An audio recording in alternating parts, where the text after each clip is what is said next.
Assalamualaikum warahmatullahi wabarakatuh. Waalaikumsalam warahmatullahi wabarakatuh. Welcome back to Pandirwara Baranai lagi. Main lah. Nah, pada kesempatan kali ini tuh kita masih berbicara di episode ya terkait pendidikan, masih terkait pendidikan. Nah, pada kali ini kita akan membahas yang mana terkait perbedaan budaya pendidikan antara universitas top 1 ya di Kalimantan dan top 1 di Jogja ya. Jogja bahkan Indonesia kan ya. Betul. Yang mana kita akan membahas terkait gaya belajar, fasilitas, kemudian kultur mahasiswa, hingga tantangan dan keunikan masing-masing kampus ya. Kita sebut aja kali yang pertama tuh ada kampus Unlam dan kampus UGM. Yang mana pada kesempatan kali ini tamu yang kita undang ini merupakan juga mahasiswa ya, mahasiswa Universitas Lambung Mangkurat dan Universitas Gadjah Mada. Betul, Mas. Oke, sebelumnya kita tak kenal maka kita berpindah duluan kali ya. Mungkin bisa boleh kenalan ya dari nama, mungkin sekarang apa kesibukannya, boleh tuh. Oke, perkenalkan guys, nama saya Muhammad Nova Aditya Ramadan. Dipanggil siapa tuh? Mas Boy boleh? Mas Boy ya? Bang Boy boleh? Oke, Bang Terus, Boy kali ya? Agak aneh ya, namanya Noval tapi dipanggilnya Bang Boy. Emang dari dulu dipanggilnya Boy berarti? Orang tua yang manggil. Orang tua? Aneh-aneh ya orang tua saya. Berarti udah dari dulu Boy ya sebutannya? Betul. Tapi emang keren sih Bang Boy ya, sama orangnya keren juga. Bisa gini ya berarti. Aduh itu. Lanjut lo. Oke.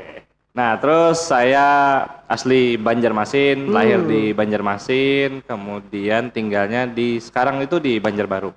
Oke. Alhamdulillah sekarang Mas saya sedang berkuliah di Universitas Gadjah Mada. Universitas Gadjah Mada ya. Fakultas Ilmu Sosial Ilmu Politik, program studi Magister Sosiologi gitu. Oh, sosiologi. Betul.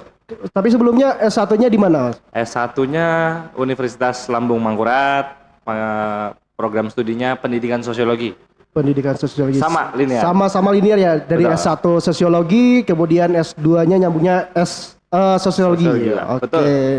Jadi sama-sama jadi Unlam kampus yang di Emban ini kan S1-nya merupakan kampus top 1 ya di Kalimantan, dan kemudian S2 ini di kampus top 1 juga di Jogja terutama, dan top berapa ya? Top 2. Top 1-2 lah. Top 1-2 lah di nasional ya. Tapi tentunya top 1 di Jogja kali ya. Bisa disebut. Oke. Yang pertama boleh nih di-spill dulu bagaimana sih gambaran dari Universitas Lambung Mangkurat dan Universitas Gadjah Mada. Oke, mungkin secara gambaran umum ya Universitas Lambung Mangkurat dan juga Universitas Gadjah Mada memiliki tujuan yang sama tentunya. Oke. Tujuan yang sama itu tertuang ya, kita tahu bahwasannya tertuang di Undang-Undang 45 bahwasannya mencerdaskan kehidupan bangsa itu dulu yang kita poin pertama. Yang kedua, selain itu mungkin berbeda letak geografis, baik itu di Lambung Mangkurat berada di Kalimantan Selatan, tepatnya di kota Banjarmasin dan juga kota Banjarbaru, dan UGM terletak di Sleman. Sleman ya, betul. Betul. Di Sleman, Provinsi Daerah Istimewa Yogyakarta itu. Orang mikirnya kadang tuh UGM letaknya di Jogja kan, bukan di Jogja kota gitu loh maksudnya. Ya, betul. Padahal letaknya itu di Sleman loh, Kabupaten Persisnya Sleman. di Kabupaten Sleman. Gitu. Dari kan Bang, panggilnya siapa sih Bang ya? Atau Mas ya? Bang Boy aja kali ya biar enaknya Bang. Bang Boy, soalnya kalau di podcast kita harus panggilnya pakai Bang ya. Oke, Bang Boy. Nah, jadi Bang Boy. Bangku. Siap, menyalain loh. Di belakang tuh udah nyala-nyala coy. Ada biru merah. Nah, jadi sama-sama di kampus ya yang ter-highlight dari awal tadi kan top 1 di Kalimantan dan top 1 di Jogja. Nah, pastinya akan ada perbedaan walaupun tujuannya sama yaitu tadi mencerdaskan kehidupan bangsa. Nah, mungkin bisa sih kita dijelasin dari Bangnya terkait perbedaan kali ya dari segi jumlah mahasiswa, fasilitas hingga akses terhadap sumber daya pendidikannya itu tersendiri. Oke, mungkin kalau dari jumlah mahasiswa tentunya Universitas Gadjah Mada sepengetahuan saya dan sepengalaman saya, dalam penerimaan setiap tahunnya Universitas Gadjah Mada menerima hampir 30.000 mahasiswa 30.000 dari seluruh program studi dan juga fakultas gitu. Itu program S1, S2, S3? Iya betul, S1, S2 dan S3 kan. Dan kemudian kalau memang kita bandingkan sama Universitas Lambung Mangkurat sepertinya kurang lebih sekitaran 12 hingga 15.000 mahasiswa. Oke, berarti setengahnya itu ya, Hampir setengahnya Mas.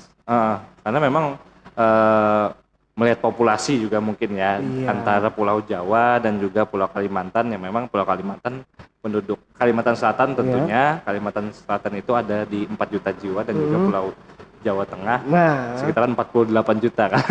Hampir 10%-nya. Hampir dari 10%-nya ya. Tapi kan di Unlam itu apakah ada sekarang tuh Unlam atau ULM sih sekarang? Untuk sekarang akronimnya ULM. ULM ya. Kalau zaman bapak saya dulu FH Fakultas Hukum tahun 90-an. Unlam. Unlam panggilannya.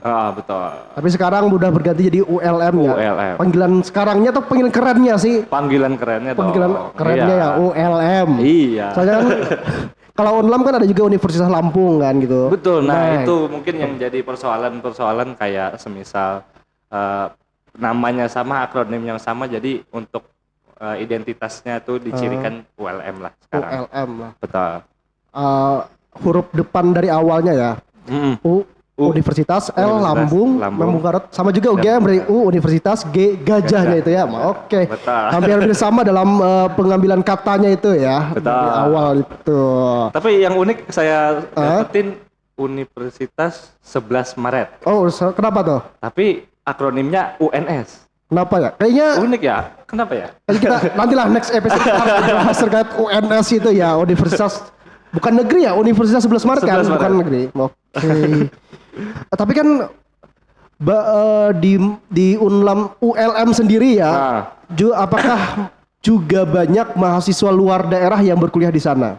Oh, tentunya kalau sepengalaman saya juga daerah-daerah yang memang sering ikut ke dalam area atau sebagai mahasiswa ataupun mahasiswi di ULM ini ya, tentunya Kalimantan Tengah. Oh, Kalimantan Tengah. Kalimantan Tengah, kemudian Kalimantan Timur dan juga area-area Kalimantan yang mencakupinya gitu loh. Ada bahkan kemarin saya dapati orang Jakarta pun ada yang dikuliah di Unlam. Ada, Mas. Oh, jadi kan orang-orang Jawa gitu loh. Bukan hanya Kalimantan doang, berarti kan ada dari luar daerah Kalimantan juga, misalnya betul. Jawa tadi. Oh.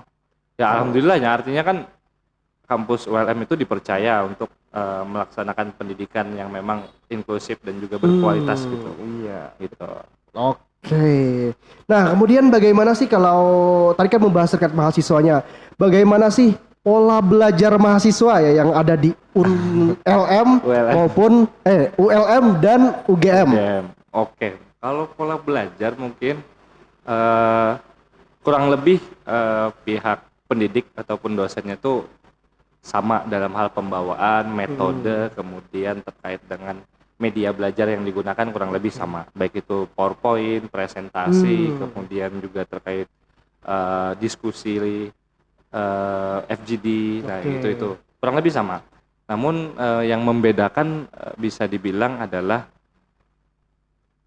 materi belajar. Materi belajar, kayak gimana tuh materi belajar? Artinya materi belajar ini seperti halnya sepengalaman saya di ULM dan juga di UGM, ketika kita komparasikan antara materinya tersebut, mungkin novelty ataupun kebaruan dari Universitas Gadjah Mada membawakan materi terhadap mahasiswa ataupun mahasiswinya itu lebih keterbaruan. Oh, keterbaruan itu ya? Keterbaruan materi tersebut. Karena memang ya tentunya kita tahu pendidikan tinggi adalah pusat inovasi untuk membangun pengetahuan seperti itu. Dan juga kagok juga sendiri bahwasannya materi-materi yang dibawakan tidak dipelajari lah di Universitas Lambung Mangkurat pada saat itu ya. Gitu sih. Oh, berarti lebih tepatnya tadi keterbaruan keilmuan ya antara UGM sama ULM. Karena kan apalagi UGM kan pusatnya mungkin kali ya, pusat dari pendidikan Indonesia mungkin bisa dikatakan, karena kebanyakan kampus-kampus di luar itu kiblatnya ke UGM ataupun UI ya tentunya. UGM atau UI itu benar-benar.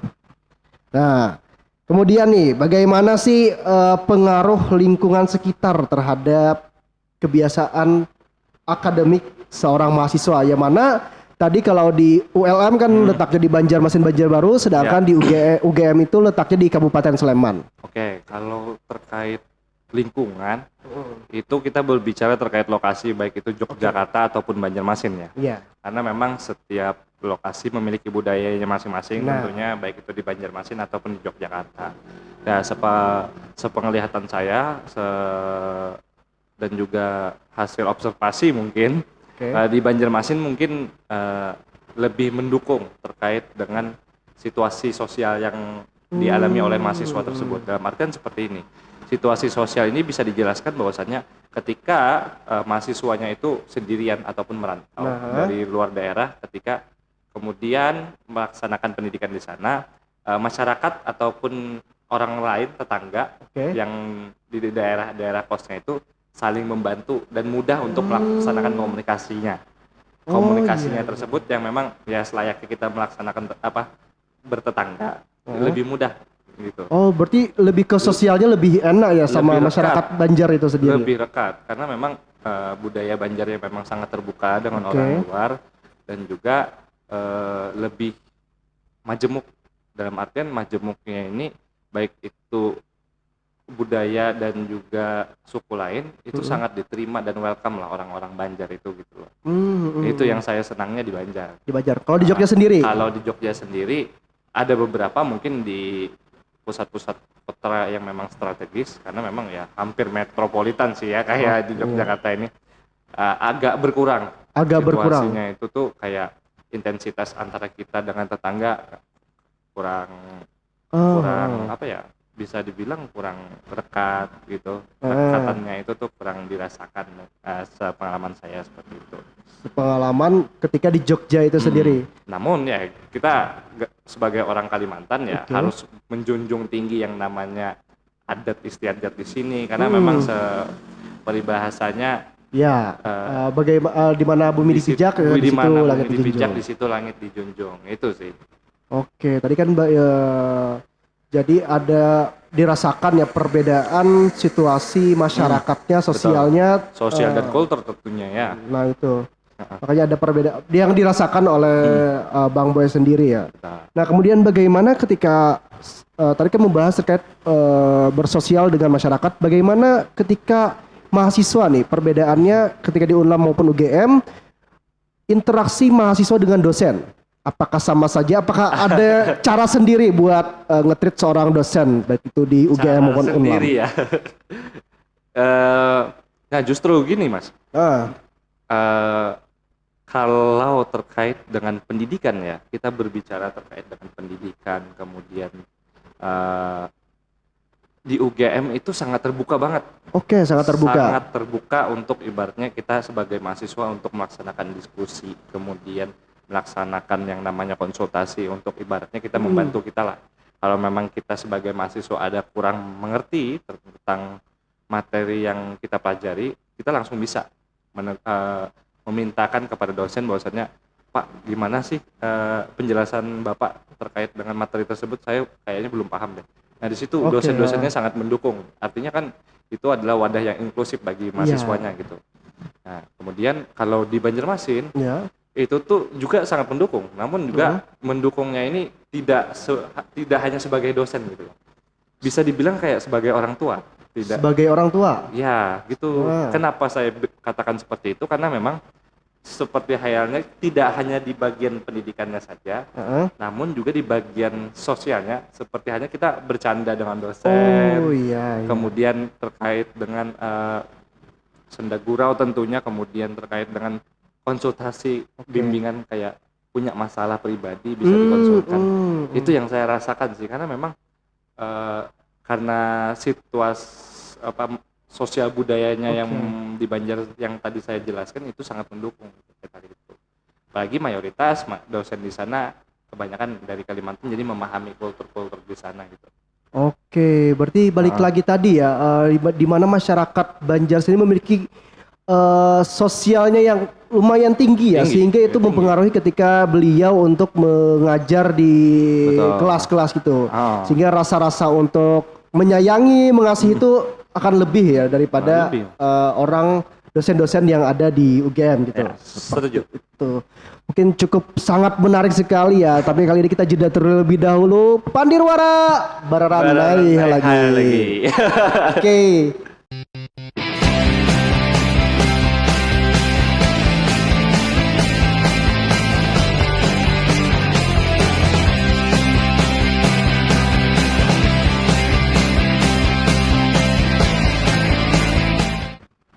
Kembali lagi di Pandirwara Bararanai lagi. Asik. Lumayan.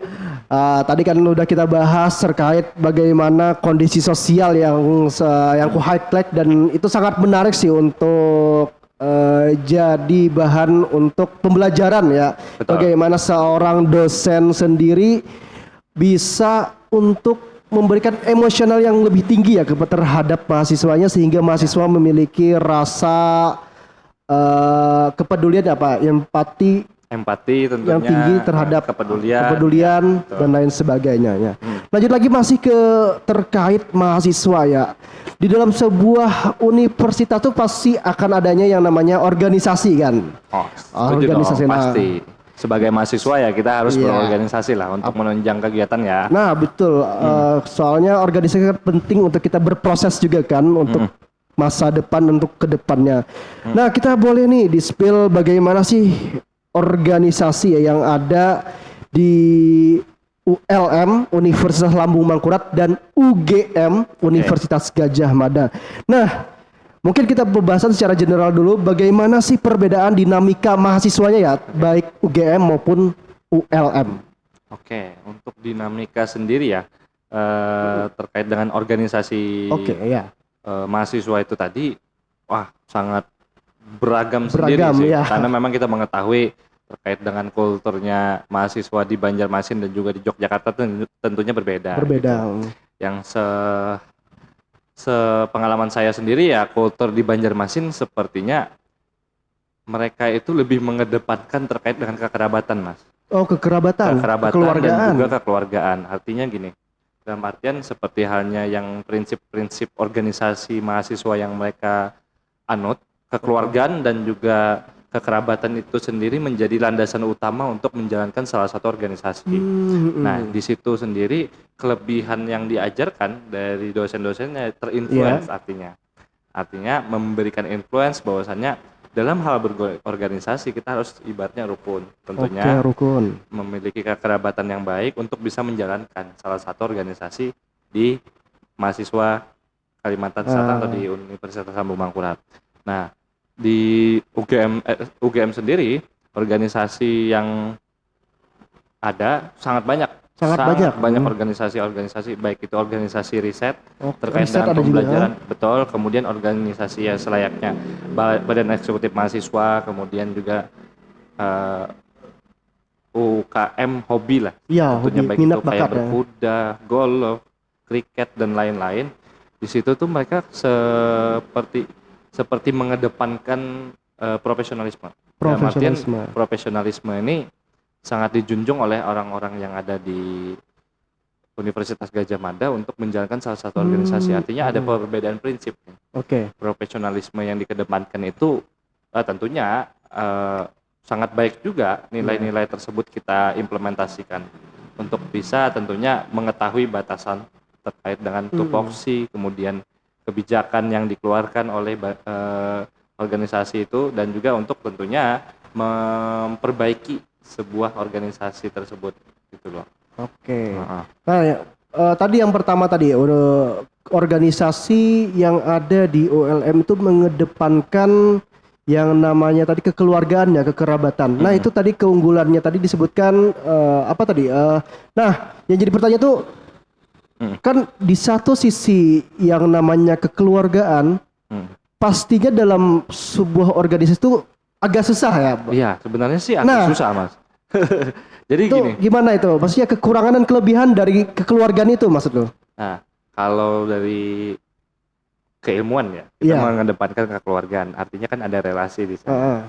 Dalam arti kita sebagai orang yang memang setiap hari berpolitik ataupun di dalam daerah kita itu adalah setiap hari berpolitik karena memang politik adalah mempengaruhi orang dan juga politik itu sendiri dilaksanakannya relasi. Nah, dalam suatu organisasi tersebut relasi kekeluargaan ataupun lebih erat kaitannya dengan yang ketua semisal ataupun juga wakil dan juga jabatan-jabatan di atasnya itu kadang terjalin yang namanya kekeluargaan itu dan juga membiaskan salah satu profesionalisme itu tadi. Adanya bias itu tadi bisa dibilang bahwasannya kadang-kadang organisasi di sana tersebut bisa dibilang tidak profesional dalam hal melaksanakan kegiatannya. Seperti halnya kita mengetahui ya anggaran dasar dan anggaran rumah tangga. Kadang-kadang anggaran dasar anggaran rumah tangga itu bisa dilewati gitu. Dilanggar lah istilahnya. Terlanggar ya mungkin. Betul. Nah itu sih dari kekurangan prinsip itu tadi. Nah itu. Namun kelebihannya adalah kita bisa merangkul secara semuanya itu tadi. Baik itu dari berbagai latar belakang, tentunya organisasi itu bisa merangkul kebutuhan apa aja sih yang diperlukan mahasiswa. Nah kemudian terkait dengan profesionalisme ini. Di UGM sendiri prinsipnya adalah profesional. Namun kekurangannya lebih dulu ya mungkin ya. Kekurangannya adalah terkait dengan kakunya itu tadi. Kakunya itu ya benar. Sangat kaku dan strict untuk menjalankan sebuah tupoksi ataupun pekerjaan yang ada di salah satu organisasi tersebut. Jadi kayak hanya terpacu pada satu itu aja gitu kan? Iya betul. Namun juga kita tentunya mengetahui bahwasannya kalau memang kita berbicara profesionalisme itu kita bisa jabarkan terkait kedisiplinan, tanggung jawab dan juga kewajiban dari salah satu organisasi tersebut. Artinya organisasi tersebut juga terlepas dari yang namanya kaku itu tadi, itu tuh bisa memberikan dampak yang baik karena memang mendisiplinkan seseorang gitu, ataupun mahasiswa yang ada di dalamnya gitu. Itu sih. Makanya kan ketika disebutkan bahwa organisasi yang ada di ULM memegang prinsip kekeluargaan dan UGM dengan prinsipnya profesionalisme. Seakan-akan itu seolah jadi terbalik, maksudnya itu berseberangan itu kan, sehingga ada gap antara organisasi yang ada di UGM maupun ULAM gitu loh. Nah, ketika seorang berorganisasi tadi kan, pastinya akan ada isu-isu yang dibahas, terutama ini Dewan Eksekutif Mahasiswa kali ya, atau mungkin tuh apa saja sih isu-isu yang sering digaungkan atau sering dibicarakan pada masing-masing organisasi itu? Apakah ini sebelumnya apakah Bang Boy ini juga pernah terlibat dalam apa ya? Soalnya sekarang itu banyak peristilah kan untuk Dewan Mahasiswa atau Badan Mahasiswa. Ya, saya pernah tergabung ke dalam himpunan mahasiswa tentunya. Nah di sana walaupun ya kecil ya, himpunan mahasiswa program studi, di situ juga tentunya punya dewan pengawas, baik dewan pengawas ataupun juga struktur keorganisasian dari himpunan mahasiswa itu tadi. Nah, di situ mungkin saya banyak belajar tuh bagaimana sih organisasi yang berjalan di suatu universitas ataupun di bawah program studi gitu loh. Nah, kemudian isu-isu yang hangat mungkin tentunya ya kita mengetahui bahwasannya kita halnya sebagai mahasiswa, kita mesti mengetahui dan melek terkait dengan isu-isu yang ada di berita saat itu. Misal kayak kebijakan pemerintahan, kemudian terkait dengan angka kemiskinan. Tentunya kita berbicara, kalau angka kemiskinan berbicara terkait dengan ekonomi. Nah, di sana mungkin secara makro kita melihat bahwasannya mahasiswa di sana itu ataupun mahasiswa di UGM pun sama melihat bahwasannya isu-isu hangat yang ada di pemberitaan tentunya itu menjadi suatu persoalan dan topik diskusi yang harus dikupas gitu loh bahwa. Nah di situ mungkin kelebihan dari masing-masing organisasi mahasiswa yang ada di UGM dan di ULM. Nah tentunya isu lainnya adalah mungkin kita berbicara keorganisasian karena memang saya ada pengalaman unik di organisasi. Apa tuh pengalaman unik tuh? Pengalaman uniknya mungkin ketika saya melaksanakan kegiatan ya, kegiatan di divisi saya, Oke. Jadi divisi saya ini memiliki hubungannya dengan orang luar. Artinya hubungan masyarakat dong. Hubungan masyarakat. Betul. Nah, jadi sangat sulit ketika kita sebagai mahasiswa itu membangun jaringannya itu, Mas. Iya. Itu yang sangat sulitnya. Artinya kan kalau memang kita melaksanakan kegiatan harus ada proposal yang diajukan dong.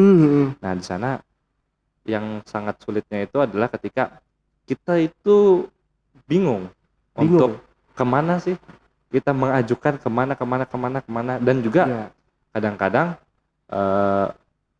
tidak banyak juga yang mendukung dan mensupport, karena memang ketika kita kritisi kembali ya, atau kita berkaca kepada diri kita, program yang atau kegiatan yang ditawarkan itu seperti kurang menarik. Artinya kalau kita simpulkan secara garis besarnya, inovasi itu yang masih terkendala pada zaman saya terlebih dulu. Nah, saya nggak tahu di zaman sekarang ya. Soalnya itu udah beberapa tahun yang lalu juga kan? Ya, beberapa tahun. Saya sudah mungkin hampir 2 tahunan. 2 tahunan kan? Sudah lulus dari ULM dan sekarang mengemban di UGM. Ya, gitu.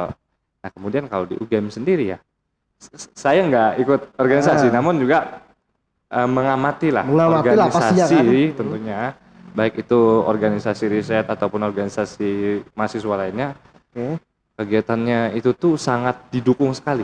Sangat didukung baik sekali dari UNIP atau masyarakat? Betul, masyarakatnya seolah-olah kayak mempercayai, karena memang masyarakatnya trust bahwasanya anak-anak UGM memiliki kredibilitas, profesionalitas itu tadi yang kita bicarakan, dan juga memiliki kemampuan untuk bisa membangun itu gitu. Nah, di situ tadi yang memang harus dibangun oleh mahasiswa di Kalimantan itu untuk bisa inovatif, kreatif, dan juga profesionalisme. Inovatif, kreatif, dan profesionalisme tadi ya. Betul, karena prinsip-prinsip itu mungkin bisa kita terapkan dan juga bisa mengembangkan salah satu organisasi mahasiswa kita. Imbasnya apa? Pertanyaan kan seperti itu ya, simpelnya. Imbasnya apa? Karena imbasnya adalah kepercayaan publik. Iya, kepercayaan publik ya. Betul, kepercayaan publik sangat penting, karena memang kalau kepercayaan publik bahwasannya melihat bahwa mahasiswa ataupun mahasiswi Universitas Lambung Mangkurat melaksanakan kegiatan pasti berhasil lah. Statement yang itu harus dirubah pelan-pelan gitu dong. Pasti. Itu pengalaman saya sih. Pengalaman ketika berorganisasi di ULM dan ini melihat mengobservasi organisasi yang ada di UGM. Ternyata terdapat adanya perbedaan kan, tadi disebutkan di antaranya itu kepercayaan publik kepercayaan masyarakat terhadap organisasi tersebut. Nah, kemudian lagi-lagi kan ketika organisasi nih, tadi apalagi ada isu-isu kemiskinan, isu-isu terkait kebijakan publik. Nah, bagaimana sih keterlibatan dari organisasi ULM maupun UGM terhadap aktivitas di luar akademik? Misalnya nih kayak kita sebut aja ya, anak UIN suka demo, maksudnya gitu loh. Apakah orang-orang dari organisasi itu tuh ULM maupun UGM tuh suka terhadap aktivitas itu? Mungkin bisa dibilang mereka berimbang, Mas. Berimbang. Karena sepengalaman saya di tahun 2021 kemarin, curah hujan di Kalimantan ya tentunya. Di Kalimantan itu sangat-sangat deras, sehingga menimbulkan yang namanya bencana banjir. Nah, di situ banyak universitas-universitas di Kalimantan tentunya terkhusus untuk melaksanakan kegiatan bakti sosial. Nah, kegiatan bakti sosial itu dilakukan untuk apa? Membantu yang pertama tentang warga yang terkena ataupun terindikasi banjir. Kemudian tentang bisa dibilang kepedulian sosial. Kepedulian sosial yang dimiliki oleh mahasiswa-mahasiswa Universitas Lambung Mangkurat sendiri, memiliki kepedulian yang sangat tinggi atau empati yang sangat tinggi ketika ada salah satu misalkan warga ataupun juga masyarakat yang memang terdampak banjir. Di sana sangat saya akui karena memang pengaruh budaya kembali yang memang pengaruh budaya di tadi yang saya jelaskan sangat mendukung dan mendorong mahasiswanya untuk berempati dan juga bersimpati lah terhadap masyarakat itu tadi. Nah di situ sangat saya aplaus bahwasanya kegiatan yang mereka lakukan itu adalah sangat membantu dan tanpa imbalan sepeser pun. Oh iya betul. Keikhlasan kan berarti. Betul, ikhlas, sangat ikhlas mereka dalam menjalankan organisasi dan juga membantulah sesama. Nah ada beberapa tentunya semisal organisasi yang bekerja sama dengan Kementerian Sosial pada saat itu. Nah jadi Kementerian Sosial itu membantu untuk wadah sebagai wadah untuk warga-warga bencana banjir. Ketika di sana saya amati dan juga saya lihat ada banyak mahasiswa di sana yang turut membantu. Dalam artian membantu secara logistik maupun ekonomis dan juga membantu secara aktivitas yang ada di sana. Ya tentunya seperti memasak, kemudian menyalurkan obat-obatan dan juga membantulah melakukan pengecekan kesehatan. Nah di sana sih sepengalaman saya dan kemudian ya terkait dengan organisasi di sini mereka kebanyakan selayaknya kayak pengabdian mas. Kayak di UGM sendiri.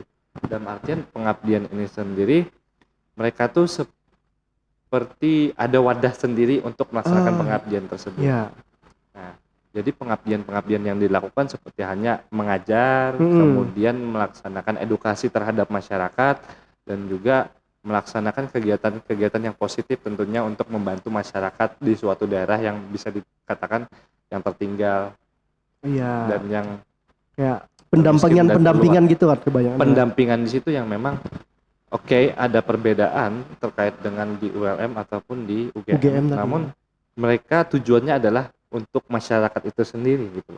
Goalsnya sama-sama untuk masyarakat juga kan? Sama banget untuk masyarakat itu sendiri dan kita tentunya secara realistis untuk melihat itu kadang ada lebih dan kurang namun juga kita sebagai publik ataupun masyarakat harus mensupport bahwasannya kegiatan-kegiatan mahasiswa itu tuh adalah untuk membantu salah satu masyarakat dan situ tentunya untuk mengembangkan salah satu generasi penerusnya adalah senantiasa mensupport kegiatan-kegiatan tersebut gitu untuk mereka belajar dan juga memberikan mereka pengalaman tentang berorganisasi itu kan. Iya betul sekali.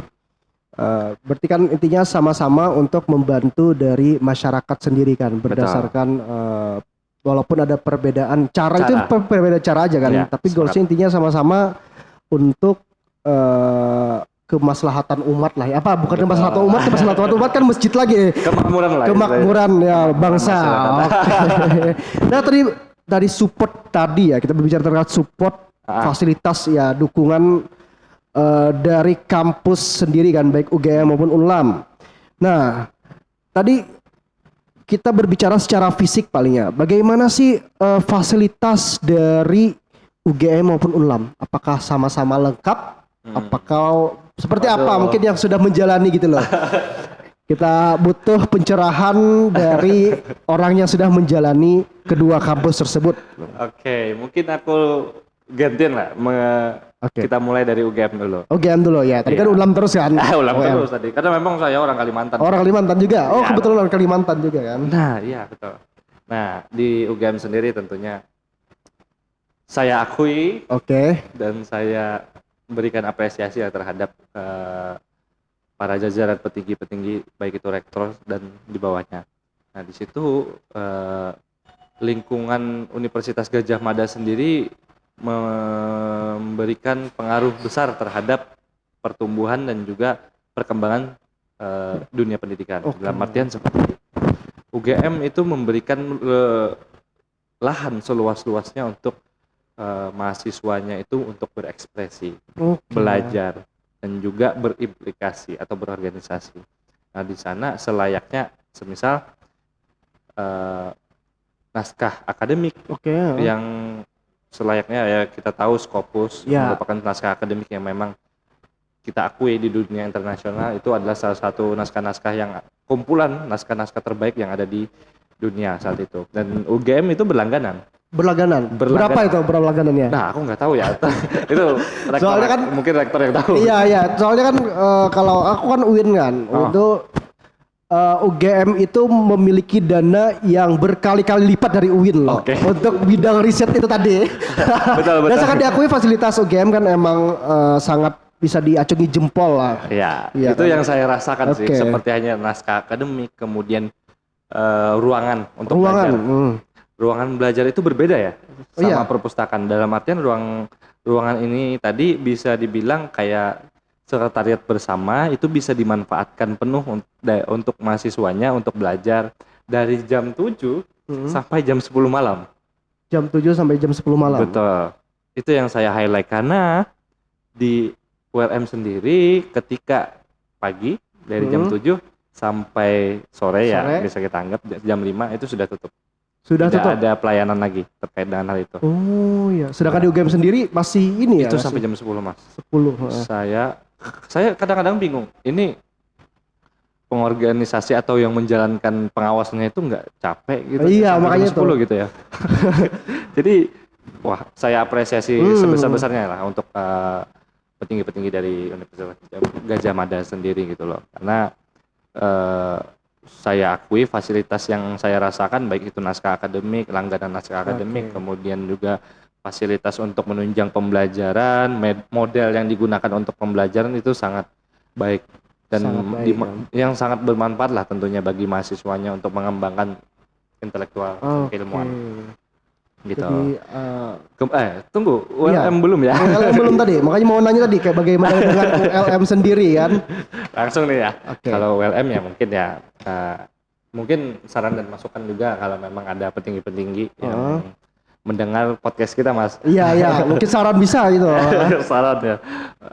Tentunya ya kita benchmarking lah tentang naskah akademik tadi karena memang mahasiswa Lambung Mangkurat tentunya memerlukan benchmarking seperti Scopus itu tadi, Sage Production ataupun juga jurnal-jurnal luar negeri yang bermanfaat untuk sebagai bahan literatur mahasiswanya. Nah, situ salah satu kekurangan yang dari ada Universitas Lambung Mangkurat itu tadi. Salah satu kekurangan. Bisa itu jadi catatan kan bagi ULM. Nah, kemudian tentang fasilitas lainnya. Selain dari jam pelayanan, tentunya ada tentang wadah mahasiswa untuk diskusi. Nah, saya juga mau komparasikan lah tentang dengan UGM karena memang ya kita akui Mas. Iya. UGM itu baik itu nomor 1 ataupun nomor 2 berlawanan terus sama UI. Artinya fasilitas ataupun juga alat penunjang pendidikan yang dimiliki Universitas Gadjah Mada harus kita akui bahwasannya itu bagus. Kemudian ya tentunya kita juga sebagai orang daerah, kalau memang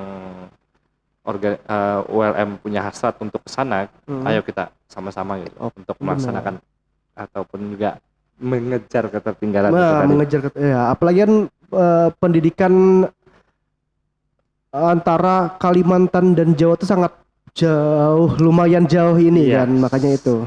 Sejauh itu Mas.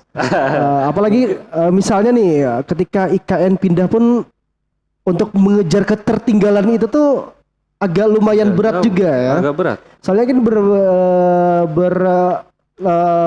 inian sama masyarakatnya juga kan, apalagi masyarakat Jawa dan masyarakat Kalimantan itu kan pendidikannya sangat jauh. Sejauh itu. Nah, sepenglihatan saya pun hal itu dipengaruhi yang pertama tentunya fasilitas Mas. Dan Martin ketika fasilitasnya itu tadi yang tentunya kita bicarakan tadi itu bisa diatasi, kita itu seolah-olah membuka dunia yang luas. Karena saat ini untuk mengakses naskah pendidikan itu sangat mudah. Kita cuma duduk di rumah dan bisa mengakses. Tinggal kita menanamkan kemauan dari mahasiswanya sendiri untuk senantiasa mengembangkan keahlian dia ataupun juga pengetahuan. Nah, itu poin pentingnya. Bagaimanapun kampusnya, fasilitasnya lengkap dan support apapun, kalau mahasiswanya ya tidak memanfaatkan fasilitas itu ya sama aja nol juga kan. Betul. Saya sangat setuju terkait hal itu ya. Karena kadang saya merasa sedih ya. Kalau memang kita punya kemauan yang besar, namun juga tidak ada fasilitas untuk mengembangkan pengetahuan itu agak rugi. Agak rugi itu loh kan. Iya. Betul. Itulah yang jadi intinya ya tadi dari pembahasan bedah kali ini. Nah mungkin kita break sebentar dulu ya. Oke. Pandirwara beranai hal lagi. Woi, kali woi.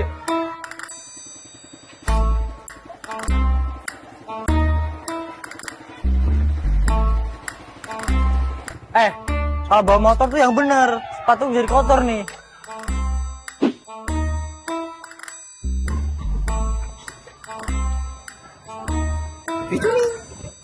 Ini sepatuku kotor, tanggung jawab lah.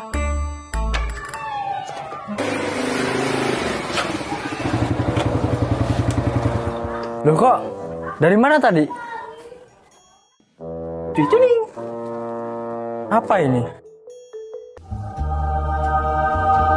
Sepatu kotor bikin kepala pening. Solusinya Cuning. Dengan pengerjaan cepat dan harga terjangkau, kamu bisa mendapatkan kembali sepatumu seperti baru lagi. Sepatu kotor bikin kepala pening? Solusinya Cuy Cuning. Kembali lagi di Pandirwara beranai hal lagi. Oke, nah pada kali ini penasaran sih. Ketika di Banjar sendiri kan, Bang Boy ini tinggal di rumah. Betul. Ya. Sedangkan kuliah di UGM ini tinggalnya di perantauan kan, pokoknya jauh dari rumah. Sebagai anak rantau Sebagai anak rantau ya. Bagaimana sih perasaan dari Bang Boy sendiri ketika berkuliah di berada di lingkungan rumah dan ketika di UGM berada di jauh dari rumah? Oke. Tentunya kita baik itu ketika saya di Banjarmasin ataupun di Yogyakarta ya tentunya memiliki situasi kondisi yang berbeda-beda. Oke. Nah, di sana kondisi yang saya alami adalah tentu selayaknya kita punya rumah, Mas. Ya. Nah, kita punya rumah, kita punya tempat tinggal yang memang aman, bisa dibilang, kemudian bisa dikatakan ada yang membantu dan mengurusnya tentunya sebagai anak harus mengutarakan hal itu karena memang saya punya masih punya orang tua lah ya. Di sana ya sama orang tua tentunya banyak-banyak dinasihatin di sana. Perasaannya tidak jauh sama orang tua tuh ya enak lah. Iya. Nyaman. Karena merasa aman di sana. Iya, apalagi makan gak usah mikir-mikir lagi Gak ya. usah mikir makan. Udah disediain sendiri. Kemudian ya kalau di perantauan sendiri sampai saat ini saya merasakan di perantauan, tentunya situasi kondisi pun juga turut berbeda. Iya, berbeda. Nah, kondisinya yang pertama adalah kita harus memikirkan. Yang pertama segala sesuatu kayaknya dipikirkan. Segala sesuatu sih yang dipikirkan. Segala sesuatu kita pikirkan dalam artian saya memikirkan terkait pendidikan saya, saya memikirkan terkait saya makan, terkait saya hidup dan juga terkait saya berteman ya.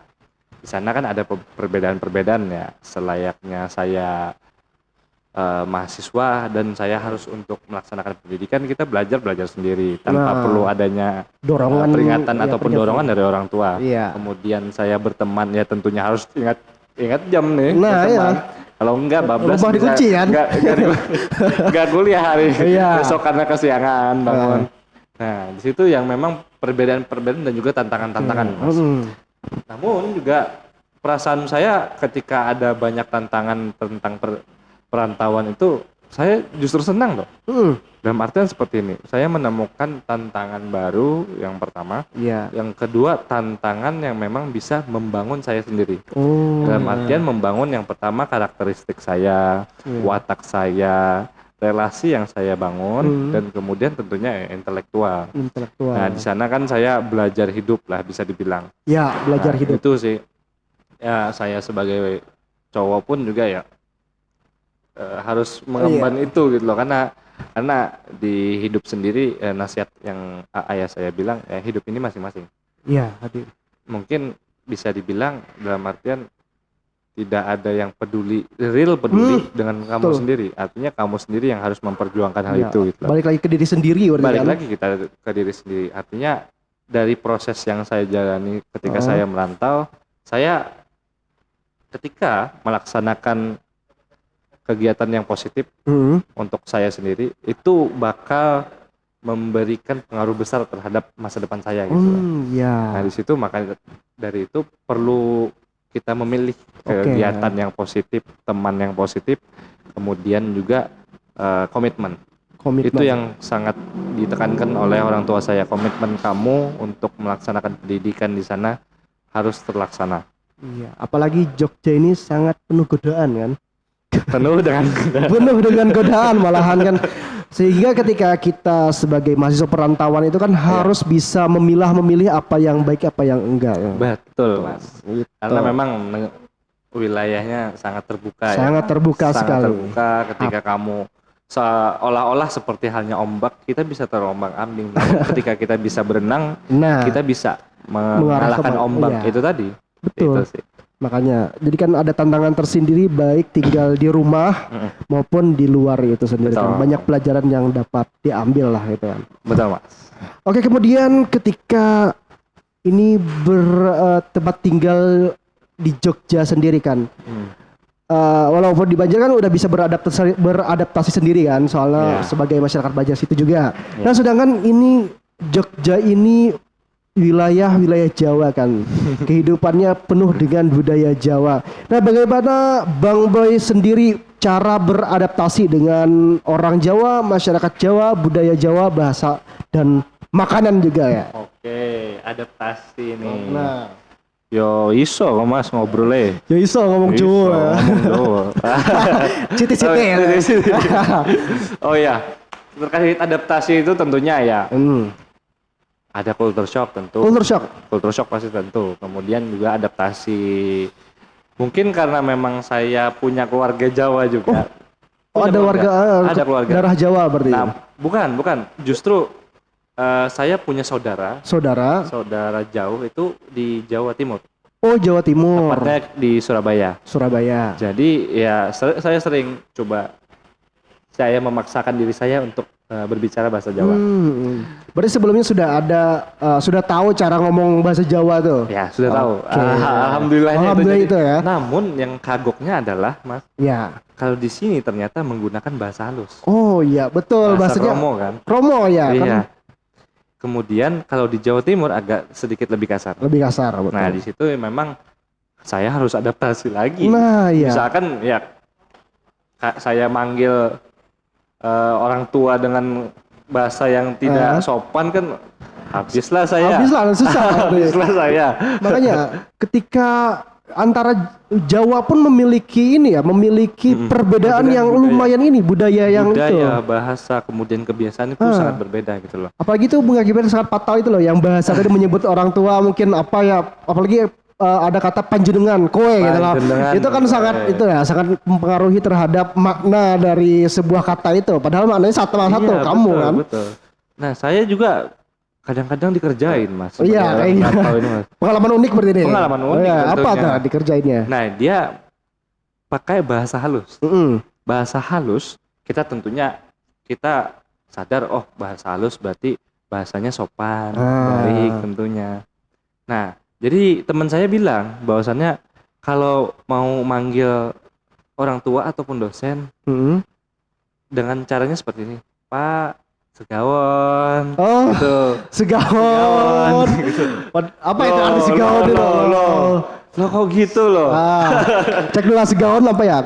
Aku pernah juga diajarin Segawon tuh. Kamu kalau mau bilang kamu itu cantik tuh, kamu harus bilang kamu koyo kamu kayak apa? Kowe koyo Segawon. Oke. Segawon tuh maknanya apa? Lupa kok ya. Apa Segawon tuh? Kalau Jawa Timur bilangnya asu ya. Asu. Oh iya benar. Betul. Segawon tuh bahasa lembutnya dari anjing. Asu. Betul. Itu. Nah, situ sih wah kena kerja.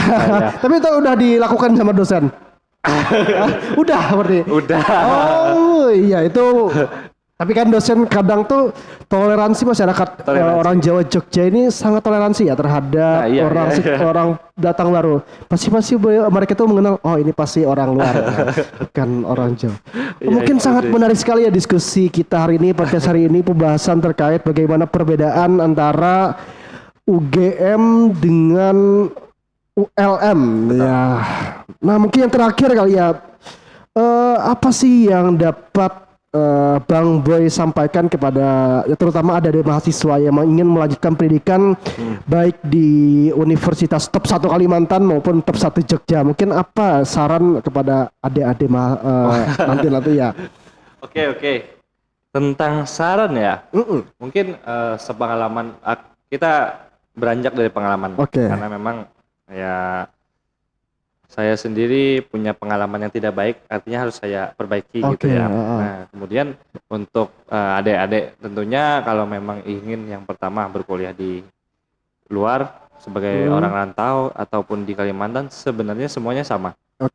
Dimanapun kamu berada ataupun kamu melaksanakan pendidikan, yang belajar itu adalah kita sendiri. Dalam artian seperti ini, bisa dibilang mahasiswa labelnya berbeda dengan siswa dong, karena memang mahasiswa ini spesial. Artinya ketika salah satu dosen memberikan materi, kalau anak atau kalau siswa itu tuh selayaknya dikasih suapan oleh dosen. Nah, kalau mahasiswa tentunya sangat berbeda sekali. Mahasiswa itu diberikan suatu problem biasanya ataupun suatu teori. Namun untuk mengulik semua itu atau untuk menguasai semua itu, mahasiswa sendiri yang harus melaksanakan aktivitas pendidikannya itu sendiri. Baik itu dengan metodenya sendiri untuk belajar ataupun dengan cara-cara yang atau kebiasaan yang memang untuk mempermudah kita untuk belajar. Nah, di situ sendiri pesan yang pertama ya. Pesan yang kedua adalah tentunya komitmen. Nah, komitmen penting untuk menyelesaikan dan berproses di studi itu tentunya sangat penting. Kenapa saya bilang sangat penting? Karena memang di dalam proses studi kamu akan menjalani suatu perkuliahan dan juga banyak masalah-masalah yang akan diterpa. Nah, dari masalah tersebut tentunya komitmen yang kuat dari diri kita itu untuk mendorong kita lebih jauh lagi. Dari semisal saya berkomitmen untuk sebagai ilmuwan yang inovatif lah.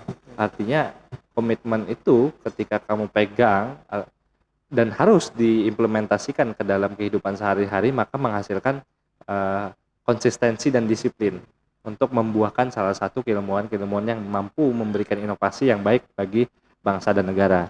Nah, di situ mungkin peran dari mahasiswa ataupun dosen. Sebenarnya ya tidak hanya dosen yang bisa berinovasi, mahasiswa pun harus diberikan ruang seluas-luasnya untuk berinovasi, karena kita tentunya ya terpaan dari teknologi, imbas dari COVID-19 sangat mendorong digitalisasi yang ada di Indonesia itu sendiri. Nah, digitalisasi itu pun harus kita laksanakan adaptasi yang baik. Tentunya yang mudah beradaptasi adalah kaum muda dong. Iya, kaum muda. Kaum muda lah yang memang harus melanjutkan estafet dari itu semua. Dan yang saya khawatirkan adalah kita memiliki RPJMP yang baik, dirancang untuk sampai tahun 2025 atau Indonesia Emas. Indonesia Emas lah ya. Nah, namun ketika kebiasaan dari pemudanya itu sendiri tidak mencantumkan disiplin, mandiri ataupun kreatif dan juga inovasi, itu mungkin kekhawatiran saya yang sangat besar tentang RPJMP. Yang semulanya RPJMP 45 itu adalah Indonesia Emas, dan yang saya khawatirkan adalah Indonesia yang cemas. Iya, Indonesia Emas, Indonesia yang cemas. Ya, itu yang saya khawatirkan. Iya, betul sekali. Yang harus ditanamkan ya. Oke, terkhusus yang rantau, Mas. Saya belum ngobrol. Yang rantau tentunya harus kuat-kuat mental. Mental dalam artian kalau di Pulau Jawa kompetisi antar sesama sangat ini ya. Sangat luar biasa. Ketika kita cuma rebahan dalam waktu 1 jam, orang bakal melalui kita, melampaui kita. Ketinggalan kita kan. Artinya kita harus sangat giat memanfaatkan rezeki yang kita punya untuk bisa mengembangkanlah diri kita sebaik-baik mungkin, baik itu di rantau manapun tentunya. Nah, di situ mungkin komitmen besar bagi seorang mahasiswa untuk bisa terus belajar dan belajar mengembangkan pengetahuan yang memang harus kuat gitu Mas. Mentalnya kuat, tidak ya tentunya terlepas dari pendidikan kita punya masalah di luaran. Iya. Terlepas dari pendidikan ya terlepas dari perkuliahan baik itu masalah sosial ataupun masalah dengan orang lain ataupun dengan teman tentunya bakal menghambat terkait dengan studi kita di perantauan. Nah di situ mungkin mental yang harus disiapkan juga bagi adik-adik tentunya harus kuat karena ya hidup tidak seindah itu ya. Seindah yang Tidak dibayangkan loh. seindah di negeri dongeng Oh, atau di iya. cerita-cerita gitu. Nah bukan saya untuk memberi gambaran yang cemas, namun juga itu mungkin bisa diartikan sebagai motivasi bagi adik-adik untuk belajar di Universitas Gadjah Mada.